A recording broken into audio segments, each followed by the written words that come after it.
observadores, bem-vindos a mais um episódio do Observa Aí, podcast semanal do Observatório Nacional de Segurança Viária. Eu sou Rodrigo Ribeiro, Head de Comunicação e Marketing aqui do Observatório. Que voz imponente, hein? Gostou? Gostei. Deu uma... Eu sou Paulo Guimarães, CEO do Observatório. Eu sou Pedro Borges, Head de Mobilidade Segura do Observatório. Sabe... Tu tomei até um susto na hora que eu aqui. Quem que é esse aí? Aí já volta ao normal. Sabe que número do episódio é hoje, Paulo? 50. 50. Chegou, mais conhecido como? Como? 50º. 50º. O cara tá linguístico hoje. É isso, semana passada. Eu tô lembrando, 50 episódios, a gente quase que não começa, né? Lembra? Lembra? Aí Tem que começar, né? Tem que começar. Tem que começar. Um ano. Então, o Pedro tá fazendo as contas aqui. Se não for, tá quase. Se não for, tá quase, segundo ele. 52 semanas, tira umas 2 aí de férias. Tá quase, Acho que deu então. um ano. Depois a gente precisa ver quando que foi o primeiro, não lembro. Então, cadê o bolo? Eu trouxe um bolo hoje aqui pra nós. É? Veja, hoje nós tivemos o aniversário da Eli. Parabéns, Eli.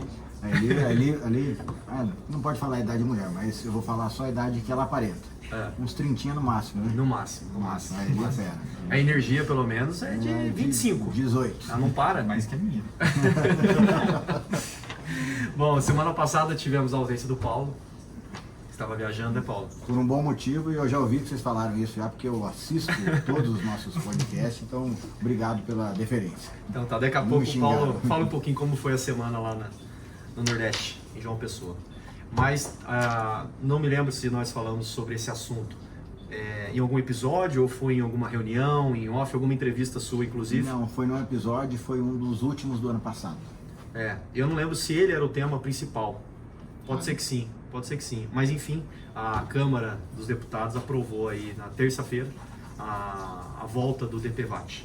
É isso, Paulo? Volta mais ou menos, né? Porque ele não volta a ser o DPVAT, pegar o nome correto dele aqui. SPVAT. SPVAT, que é o seguro, se eu pegar o nome correto dele aqui, que já vai a nossa primeira crítica.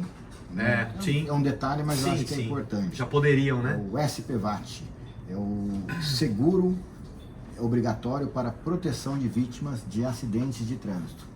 E por que eu brinquei aqui que a gente vai fazer uma crítica? Porque a gente, desde o ano passado, ou retrasado, a gente já tem legalmente eliminado a palavra acidente de todo o contexto relacionado à segurança no trânsito. A palavra oficial hoje que representa esse tipo de evento é sinistro. Para a gente que está há muito tempo trabalhando com isso, é um exercício a gente falar sinistro ao invés de acidente, mas vocês vão perceber que todas as publicações do Observatório a gente toma esse cuidado, porque é o conceito que a gente precisa passar para a sociedade, e essa diferença é porque o sinistro é algo que gera prejuízo, enfim, e o acidente, o conceito e a etimologia da palavra é resultado de algo fortuito, que não teve a intenção de acontecer. E aí a substituição pela palavra sinistro é no sentido de que a gente pode evitar uma ocorrência como essa. Então, E de fato, porque a maioria das sinistras acontece por algum tipo de imprudência. Todos eles, Isso, a maioria deles isso. são evitáveis. Isso. E um dia a gente pega para falar só disso, mas a gente sempre tem uma soma de fatores de risco no acontecimento sinistro. Quase que nunca é uma coisa só. Então, mas é isso. Então, o que aconteceu? E por que a gente falou disso no final do ano passado? Porque na gestão anterior do governo federal, houve uma eliminação, mais atrás ainda, né? O seguro DPVAT foi criado para poder amparar vítimas de trânsito. Ele não faz distinção social, então independente da sua classe social, você tem direito às indenizações que são propostas lá, ou por danos materiais, invalidez permanente, e isso infelizmente foi repleto em um determinado momento de fraudes. Então a gente criticou muito a eliminação. Então, como estava repleto de fraudes, a gestão anterior resolveu acabar com o DPVAT. Então, assim, para matar o carrapato, eliminaram o boi. Essa era a nossa crítica, porque tem um monte de gente que não acessa esse seguro porque não precisa, tem um monte de gente que não acessa esse seguro porque não sabe, e geralmente são aqueles que mais precisam.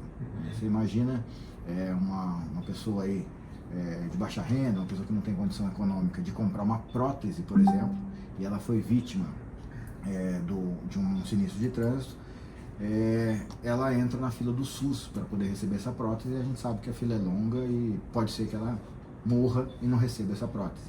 Então as indenizações do DPVAT servem para isso também. E o que aconteceu? Houve na verdade, até sendo justo, né, o governo passado não eliminou completamente o DPVAT, ele eliminou a lógica e a forma de atuação do DPVAT, que era gerido por um grupo de seguradoras privadas, liderados por uma seguradora chamada Seguradora Líder DPVAT, e aconteceram uma série de fraudes. Vocês pesquisarem aí, vocês vão tomar conhecimento, não vamos nem perder tempo com isso. E aí, quando houve a eliminação da Seguradora Líder, todo o recurso acumulado no DPVAT foi transferido para a Caixa Econômica Federal e ela ficou responsável pelo pagamento das indenizações até dezembro do ano passado.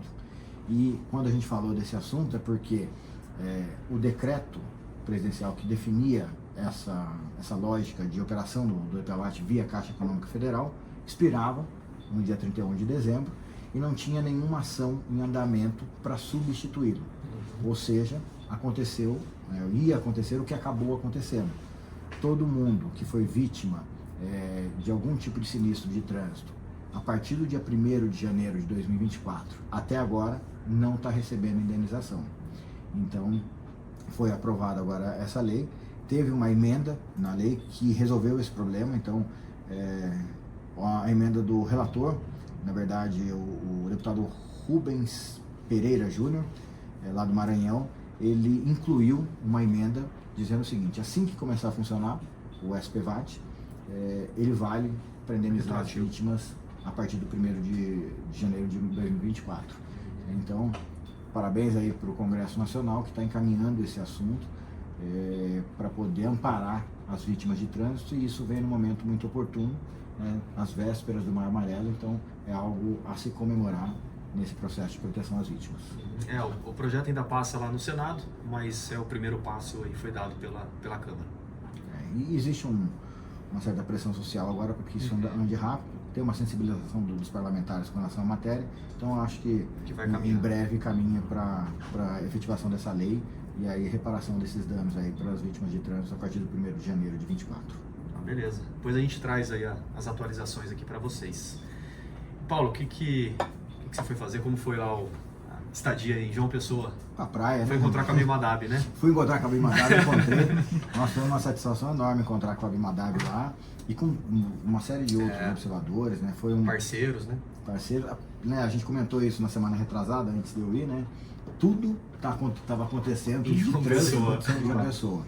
A gente teve o encontro do Focotran, que é o Fórum Nacional de Conselhos Estaduais de Trânsito.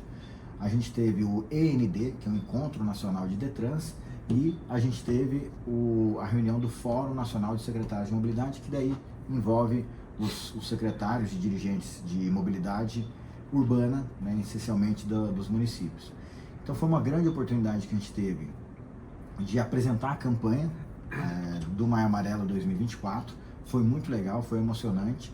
A gente teve o encerramento do evento com a palestra do César Uniani, que é o embaixador do Maio Amarelo de 2024, foi muito legal, é uma palestra muito mais motivacional do ponto de vista de segurança e paz no trânsito do que técnica, como o César tem essa habilidade, né, de transitar nesses dois ambientes, e foi muito legal. A gente conseguiu puxar, né, a adesão, motivar os Detrans, eles ficaram super contentes, todos parabenizaram pelo desenvolvimento da campanha.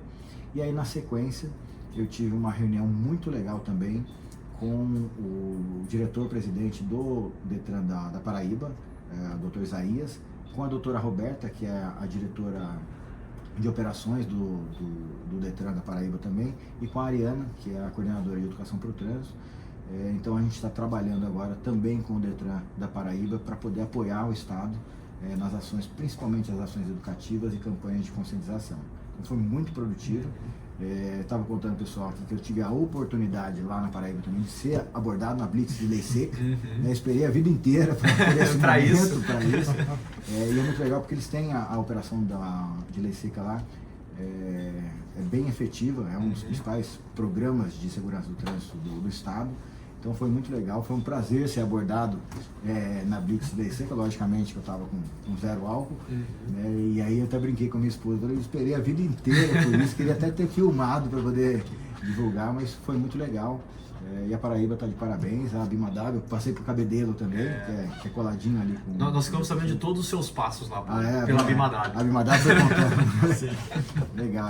Muito querida, a Abimadabi, inclusive, uma situação bem legal, ela como observadora certificada, e também faz parte da coordenação nacional do programa Observatório Educa, ela produziu, né, a partir de toda essa experiência que ela foi ganhando, essas trocas de informações, ela produziu material próprio, né, que são cartilhas também para o ensino fundamental. Não é um material didático denso como o que a gente tem, são cartilhas, mas muito legal. Né? E ainda falando de Abimadabi, hoje de manhã a gente teve uma reunião da rede do Educa, e foi lançado lá, depois a gente vai fazer uma divulgação específica sobre isso, mas foi lançado, e aí falando da Abimadabi, né, foi uma iniciativa dela, para todo o grupo de educadores. Hoje a gente tem mais de 5 mil educadores que compõem o grupo do Educa, um desafio para o Maio Amarelo chamado Pegadas Amarelas. Né, e foi muito legal assim, o conceito, né, que foi traçado, porque qual é o conceito de Pegadas Amarelas? Como lá é litoral, né? Então ela estava contando que ela se inspirou nas pessoas na praia. Qual que é o sentido da pegada amarela? Quando você caminha na praia, você vai deixando algumas coisas. Então tem gente que deixa bituca de cigarro, tem gente que deixa papel, plástico, essas coisas assim, lata. E tem gente que deixa somente as suas pegadas, né, para serem seguidas. Então acho que conceitualmente ficou muito legal a proposta dela também. Parabéns aí para a Abimadabi, parabéns para a Edir. A gente certificou também toda a equipe, né, nesse ato de hoje. Então foi uma reunião muito legal também. Novos municípios entrando no programa Educa. A gente já perdeu as contas de quantas crianças foram atendidas, mais de 300 mil crianças. Então foi um evento bem legal hoje de manhã também. Boa. E na semana que vem, acho que a gente falou bem rapidamente no episódio passado, mas finalmente agora, né? Eu acho que a gente nem chegou a comentar. Não chegou lá? Não. Eu acho que eu cheguei a... Não lembro. A falar Pelo alguma que vocês estão falando, eu coisinha. estava na pauta e não fui. Acho que sim. Acho que o Pedro falou, não, vamos segurar porque é semana que vem. É isso. Foi isso, né? É isso. Eu falei, vamos deixar pra semana que vem, que vai ser o episódio ali logo antes do lançamento do livro Segurança no Trânsito. Dessa vez a versão impressa, a versão física. A gente já tinha feito o lançamento do livro lá no Congresso da Ampet, lá em Santos, em novembro do ano passado. E agora a gente tem essa versão em física que vai ser lançada lá em São Carlos. Por que São Carlos? Por causa da USP de lá, a Escola de Engenharia de São Carlos, em que, eu acho que, se não for todos os autores, a maioria deles fizeram ou mestrado ou doutorado lá na área de engenharia de transportes. Então esse livro, ele tem como autor o professor Jorge Thiago Bastos, que é nosso membro do Conselho Deliberativo aqui. O autor principal é o Coca Ferraz, o Coca que já participou num webinar com a gente sobre a taxa de mortes por bilhão de quilômetros percorridos, e também foi coautor desse trabalho, desse relatório técnico. Então, o lançamento vai acontecer segunda-feira, dia 15, às 2h30, lá na sede do SESC-Senast de São Carlos. Acho que vão lançar outros livros também lá, né? É um evento, não é isso? É um evento de lançamento de 3 livros. Os 3 tem como autor principal o Coca Ferraz. Outro livro é o livro sobre o livro Transporte Público Coletivo Urbano, que também, assim como Segurança no Trânsito, ele é uma nova edição de um livro que já existe. O Segurança no Trânsito anteriormente era Segurança Viária, eu acho que é lá de 2012. Então, importantíssimo esse novo lançamento para atualizar vários conceitos aí de mobilidade segura. E o Transporte Público Coletivo Urbano, eu acho que era lá de 2009, 2009 a 2008 também, nova versão aí. Importante, mudou muita coisa aí no cálculo das tarifas, em como planejar o transporte coletivo. E tem um terceiro livro, que também é a autoria principal do Coca Ferraz, que daí é focado num método de cálculo de custos aí do transporte coletivo, que é o método NEC para cálculo dos custos e da tarifa do transporte coletivo urbano por ônibus. Esse nome grandão aí. O NEC só perde pro nome lá da reunião. Da reunião. O NEC vem de Núcleo de Estudos das Cidades, que é um grupo de pesquisa lá da Escola de Engenharia de São Carlos também. Então eles criaram esse método lá dentro e agora estão divulgando aí para todos que tiverem interesse. Legal. Então teremos lá os livros finalmente impressos. A gente estava conversando aqui, né, Paulo? Principalmente livro, né? Quando você pega é diferente. É diferente. A gente já está aqui com um boneco do livro e, enfim, a dupla. Podia ter pego aqui, né? Eu esqueci lá em casa. Eu fui viajar e aí a gente fez 2 viagens emendadas. A gente foi para São Paulo na reunião dos mantenedores, eu levei o livro, estava na minha mochila, e aí eu nem voltei para o observatório, já fui direto para João Pessoa. E aí, para não carregar aquele peso, ficou pesado, né? Livrão, 462? Não lembro. A cabeça não 400 e tantas páginas. Quase o mesmo número de observadores. É a bíblia da segurança viária. Eu vou tirar, porque para levar a viagem e tal, eu acabei tirando e esqueci de trazer para cá. A gente faz um videozinho. Em breve teremos alguns exemplares. Se o Paulo autorizar, a gente sorteia alguns. Vamos sortear, né? Vamos sortear. A ideia é começar a disseminar. Para quem quiser, pode baixar, está disponível lá no site do Observatório. Mas a gente vai ter algumas cópias impressas aí. A ideia é a gente fazer algumas interações aí com os observadores, com quem nos acompanha aí, para poder receber esse livro de presente. Eu acho que é importante deixar claro que esse livro é um apoio do Observatório. Toda a editoração, impressão, partiu da gente também aqui do Observatório. E o professor Thiago vai estar com a gente lá em São Carlos. Ele vem de volta com a gente para São José, vai passar a semana aqui. E a gente vai aproveitar que os livros impressos aqui, ele vai sentar aqui nessa mesa aqui, vai assinar um por um para o dedicatório. Boa. E participar do Observa aí. Exatamente. Veio para cá, vai ter que participar. Faz tempo que a gente não traz aqui. Spoiler, ele já comentou que quer falar sobre o livro no próximo episódio. Então, aí ó. Então pronto. Tá sabendo bem vender o peixe. Aproveitar o espaço. Bom, voltando aqui para nossa pauta, como é que está a preparação aí, Paulo, para o seminário? Nosso quarto seminário de mobilidade humana. Rapaz, dá trabalho fazer evento, hein? Dá trabalho, mas está sendo bem legal. Assim. Cada dia mais está conseguindo mais apoio. O evento vai tomando outras proporções, né? E é engraçado porque a gente faz todo um planejamento, mas precisa adaptar esse planejamento, assim como acontece no nosso dia a dia no trânsito. Mas está legal, a gente teve recentemente a incorporação de um outro evento dentro do nosso evento. Então a gente vai abrigar dentro do seminário do Observatório um seminário sobre policiamento de trânsito. É um seminário estadual de trânsito, mas é sobre policiamento de trânsito, que é promovido pela Polícia Militar do Estado do Paraná. Então é um evento que vai acontecer. No primeiro dia a gente faz tudo em conjunto, no segundo dia a gente separa em 2 salas, a gente tem as discussões sobre mobilidade. Então, primeiro dia, segurança no trânsito, todo mundo integrado, polícia, município, Detran, o pessoal de fora, todo mundo aí. No segundo dia, a gente vai discutir um pouco mais sobre o fator humano, o papel da iniciativa privada nas ações de segurança no trânsito, vamos falar sobre inovação, vamos falar sobre inteligência artificial, Big Data, tudo isso no segundo dia, transporte sustentável.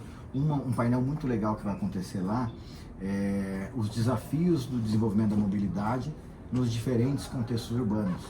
Então a gente vai ter ali a participação do município de Curitiba, né, por exemplo, falando, Curitiba tem ali toda uma parte de gestão do transporte público integrada com os modos suaves e tal. Então, pegar um pouco dessa experiência em uma cidade grande, um grande centro, como é que ele organiza a sua mobilidade. A gente vai ter também nesse painel, que é um painel muito interessante, a apresentação de Foz do Iguaçu. Qual que é a diferença de Foz do Iguaçu para Curitiba?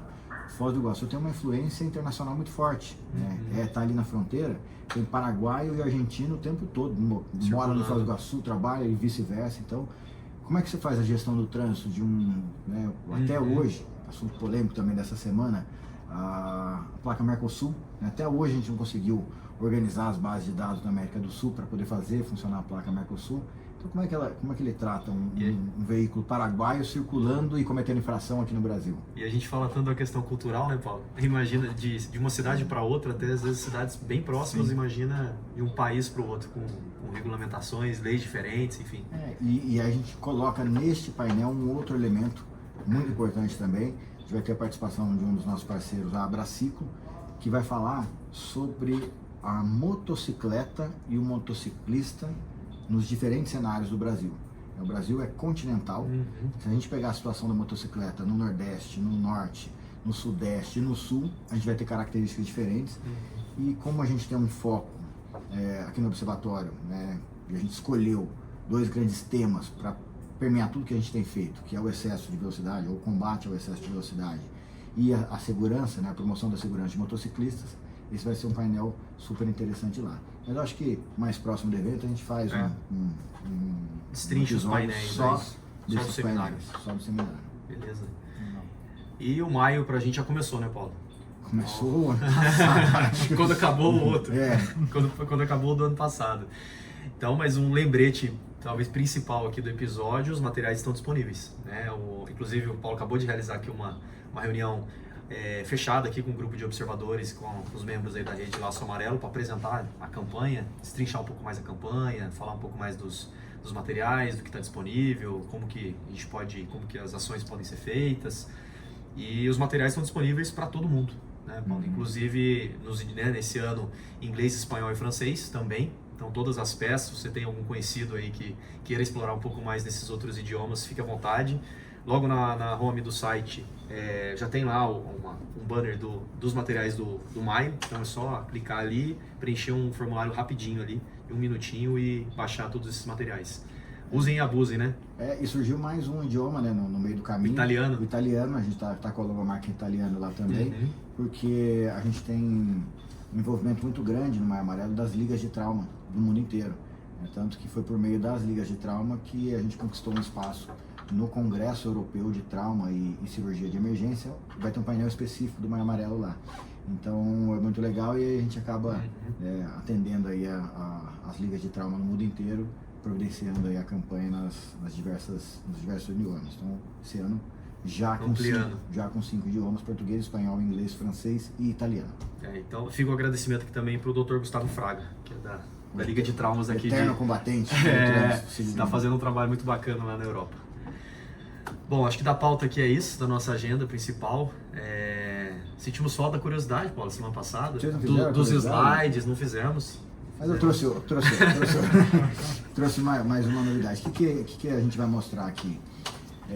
Isso aqui é muito legal, eu descobri isso na internet e a gente sempre teve uma discussão. Eu trabalhei muito tempo no Poder Público Municipal e, cara, era uma luta, porque assim, a lombada, vamos falar sobre lombada, obstáculo e tal, ele é conhecido porque tem vários nomes também. Mas a ondulação transversal, nome técnico, redutor de velocidade. E é sempre, no âmbito dos municípios, uma discussão muito grande. Por quê? Ele é efetivamente um bom redutor de velocidade, porque é um elemento físico. Só que ele não é democrático. Por quê? Porque ele afeta todo mundo. Os responsáveis e os irresponsáveis. E sempre foi uma discussão, porque teve uma época, logo no início da vigência do código, lá para 99, 2000, eu já estava aqui trabalhando aqui na prefeitura, a gente fez um processo de eliminação de lombada gigantesco, porque com o advento do Código de Trânsito Brasileiro, a gente tinha o Código Nacional de Trânsito, que era de 66, com o Código de Trânsito Brasileiro, que é de 98, 97, passou a vigorar em 98, ele determinou algumas regras para a utilização de ondulações transversais. Então ele definiu 2 tipos, de acordo com a velocidade que se pretende utilizar, e definiu alguns critérios para sua implantação. Então cada ondulação transversal, cada obstáculo, lombada, ele precisa ser homologado pelo próprio órgão executor, mas ele tem que ter um estudo técnico baseado nos parâmetros que foram definidos na lei, na legislação, para poder justificar a implantação daquela lombada. Então a gente ripou, tirou um monte. E qual que é o prejuízo, por exemplo, para a sociedade em geral? Transporte público sofre demais com ondulação transversal, com lombada. Os veículos de atendimento de urgência. Você imagina uma pessoa atendida aí pelo SAMU, por uma ambulância, está lá, uma situação super delicada dentro da UTI móvel, enfim, precisando de atendimento rápido, agilidade, e aí tem que ficar parando, ou reduzindo a velocidade, ou às vezes quando passa, dá aquela confusão dentro do veículo. Então a gente fez esse processo de retirada e aí utilizando muito critério para reimplantar. Então qual é a curiosidade com relação a isso? É que tem surgido novas tecnologias para a execução de lombadas, e essa é muito interessante, a gente achou na internet, uma contribuição aqui do Jornada Top, que é um rapazinho que a gente acompanha, mas é muito legal, e aí vocês vão ver qual que é a curiosidade e a inovação que estão propondo para esse tipo de situação. Vou aumentar um pouquinho mais aqui, não sei se... Aumenta aí que eu acho que... pode ser que... Não vai ficar tão bom quanto a sua voz. Do início. Essa é a lombada mais inteligente do mundo, uma lombada com líquido dentro. Sério, ao invés de colocar concreto e asfalto, colocar um líquido. Se você for um bom condutor, anda nos limites de velocidade, essa lombada é como se passar por ela, como se não tivesse nada ali. Mas se você não respeita os limites de velocidade, essa lombada vai ficar dura, enrijece e funciona como uma lombada normal. Como isso é possível? Porque existe nela um fluido chamado fluido não newtoniano, que é capaz de se comportar como um líquido normal ao toque, mas fica duro se você aplicar pressão a ele ou passar em alta velocidade. Então, uma lombada com líquido é perfeitamente possível controlar a velocidade sem danificar o seu carro. Então, é um produto que ele, de acordo com a energia que você coloca, ele enrijece. Né? E o Vitão, nosso produtor, trouxe aqui um exemplo para aqueles que são nascidos de 85 para trás, vão saber, né? Os de 85 para frente talvez não, que é aquela areia movediça do programa do Gugu. Se você passar rapidinho ela fica dura, se você passar devagar você afunda. Mais ou menos nesse conceito. É isso. E a dica, Pedrão? A dica da semana. Dica de segurança da semana.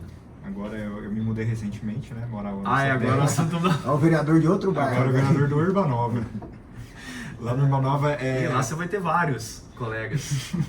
Não, lá eu acho que teve uma iniciativa muito legal, muito interessante da prefeitura de criar faixas compartilhadas para os ciclistas e para quem pratica esporte ali, como corrida, porque é um bairro que as pessoas realmente usam muito a bicicleta, é um bairro que propicia a atividade. E a minha dica da semana é para os condutores de veículos se preocupar ali na hora de tentar fazer a ultrapassagem desses ciclistas que estão usando a faixa. Então, tem recomendações que falam 1,5 m, 2 metros, só que eu não gosto de ficar pensando em medidas, porque quando a pessoa está dentro do carro é muito difícil fazer a medida certinha. Então, na dúvida, não ultrapasse. Fique uma distância segura ali do ciclista. Quando tiver tudo tranquilo, faça a ultrapassagem. Não tenha pressa, você andar um pouquinho ali a 15, 20 km por hora. Não vai fazer você se atrasar tanto assim. Você vai perder 1 ou 2 minutos no máximo. Então, a dica da semana é se preocupe ali com a segurança do ciclista e tome cuidado na hora de fazer a ultrapassagem. Muito legal. Muito legal. Essa região do Urbanova, já comprou sua bicicleta, Pedro? Não, ainda não. Não vai comprar. Vai. Muito Domingo, né? Fim de semana ali é bem gostoso. Você tem um sistema cicloviário ali, isso é conhecido como ciclorrota, né? E esse sistema cicloviário você consegue sair Urbanova. Urbanova ele está no extremo oeste da cidade. E você consegue chegar no extremo sul. Né? Ao longo do tempo foram construídas ciclopassarelas, ciclovias, ciclofaixas, ciclorotas.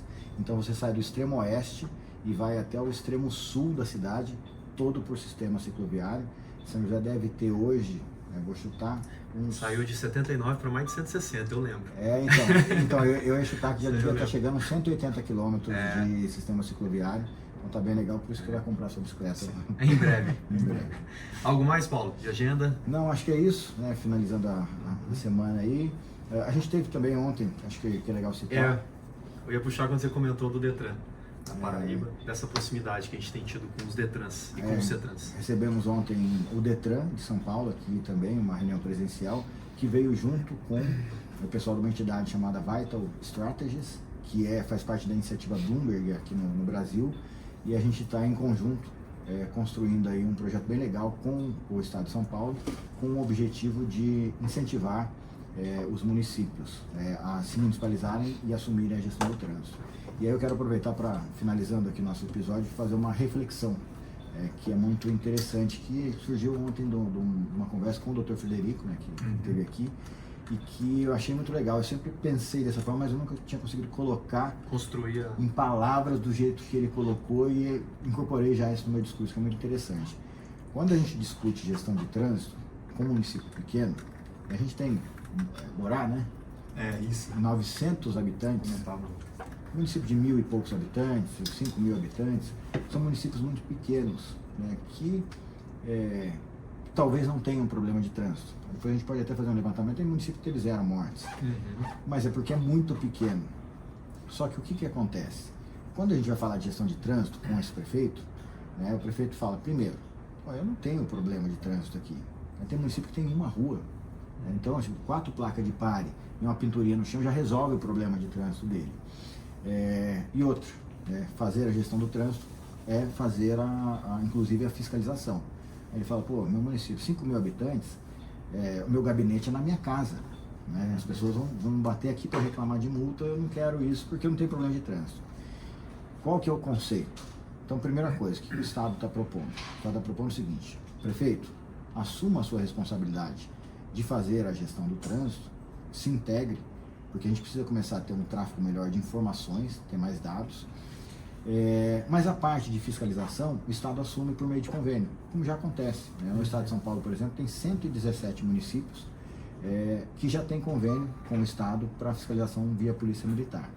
Então, o que o Estado faz? Né? Qual é a ideia do Estado? É chegar no município e falar, olha, eu te ajudo a municipalizar, eu assumo essa parte que é mais espinhosa, entre aspas, de fiscalização, mas o município assume a parte educativa.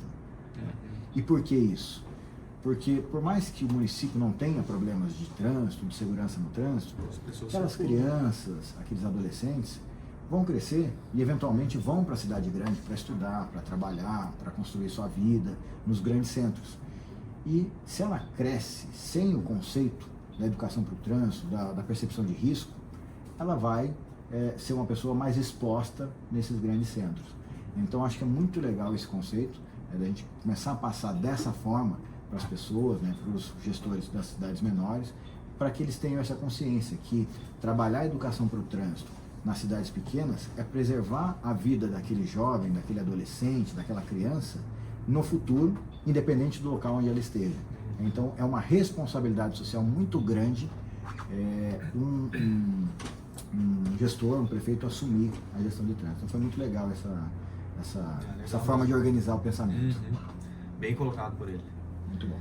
Beleza, então é isso. Encerramos aqui o 50º episódio. 50º. 50º episódio. A foto vai ser a do bolo com a vela. O bolo cortado já, né? Então tá, eu gostaria de agradecer a toda a nossa rede, aos mantenedores do Observatório, a Abraciclo, Fávia, CNTS Senat, ITL, a GoPlus, a Gringo, a iFood Ipiranga, Mobilidade Estadão, Raizen, Uber, Veloy Vibra, aos 591 observadores certificados. Hoje aqui em homenagem a Abilmadab, falando tanto dela hoje. A todas as empresas, prefeituras e entidades do Laço Amarelo, as que aderiram ao Educa e a todas as instituições que mantêm cooperações técnicas aqui com o Observatório. Valeu, pessoal, até o próximo episódio. Valeu, pessoal. Tchau, galera.